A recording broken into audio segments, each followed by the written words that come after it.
Bagaimana kabarnya hari ini? Di video pembelajaran kali ini, kita akan membahas pemantulan cahaya dan alat-alat optik, muatan pembelajaran ilmu pengetahuan alam, tema 5 subtema 2 kelas 4 SD. Pembelajaran 1, pemantulan cahaya. Salah satu sifat cahaya yang sudah kita pelajari adalah dapat dipantulkan. Cahaya matahari atau cahaya lainnya yang mengenai permukaan benda disebut dengan sinar datang. Sinar datang dapat memantul dengan sempurna karena mengenai bidang pantul yang licin dan mengkilap seperti cermin. Hal ini menyebabkan sinar pantul yang dihasilkan tampak terang dan jelas. Pemantulan cahaya teratur, contohnya cermin datar dan permukaan air yang tenang. Sedangkan pemantulan cahaya yang tidak teratur, contohnya permukaan jalan berbatu. Contoh pemantulan cahaya teratur: pemantulan teratur pada cermin dan pemantulan teratur pada permukaan air danau yang tenang. Contoh pemantulan cahaya yang tidak teratur: pemantulan tidak teratur pada permukaan air yang bergelombang dan pemantulan tidak teratur pada permukaan air yang bergelombang. Materi berikutnya adalah alat optik. Yang pertama adalah lup. Dalam memperbesar suatu benda, lup akan membiaskan cahaya. Lup membantu kita melihat benda-benda berukuran kecil. Benda yang dilihat dengan bantuan lup akan tampak lebih besar.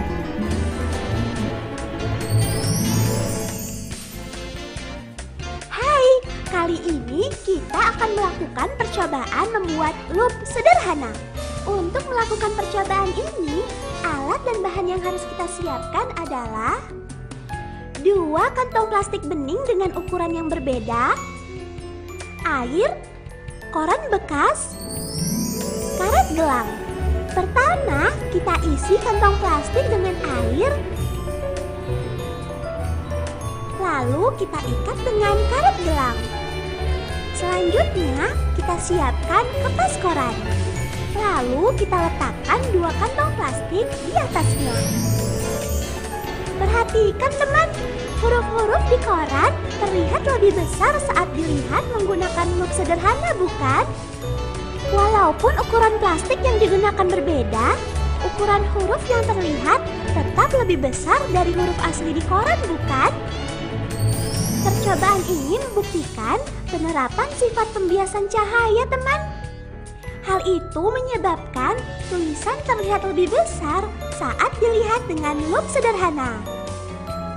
Membuat lup sederhana mudah, bukan? Selamat mencoba. Dah. Alat optik yang kedua adalah kacamata. Tahukah kamu cara kerja kacamata? Cahaya dari luar menembus lensa bening, lalu dibelokkan ke retina mata, sehingga kita dapat melihat benda lebih jelas. Lensa kacamata dapat cembung atau cekung. Cara kerja mata terhadap cahaya. Lihat, ada Eko di sana. Apakah kalian tahu kenapa kita bisa melihat Eko? Kita melihat benda menggunakan mata kita, teman. Kita dapat melihat benda-benda di sekitar karena adanya cahaya. Cahaya akan ditangkap oleh mata yang berfungsi sebagai indera penglihatan. Cahaya yang masuk ke mata pertama kali ditangkap oleh kornea, kemudian diteruskan oleh pupil. Cahaya kemudian difokuskan oleh lensa mata ke bagian belakang mata, yaitu retina. Lensa mata akan menebal dan menipis untuk mengatur bayangan. Bayangan yang jatuh pada retina kemudian direkam dan disampaikan ke otak melalui saraf mata. Otak akan mengubah bayangan benda sehingga kita dapat melihat benda seperti aslinya. Alat optik yang ketiga adalah mikroskop. Mikroskop dapat memperbesar bayangan sampai dengan 100 kali. Di dalam gambar ini adalah contoh dari mikroskop cahaya. scanning mikroskop elektron adalah mikroskop untuk mengamati benda yang sangat kecil. Serbuk sari dapat dilihat dengan mikroskop jenis ini.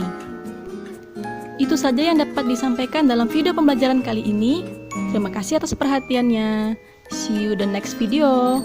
Assalamualaikum warahmatullahi wabarakatuh.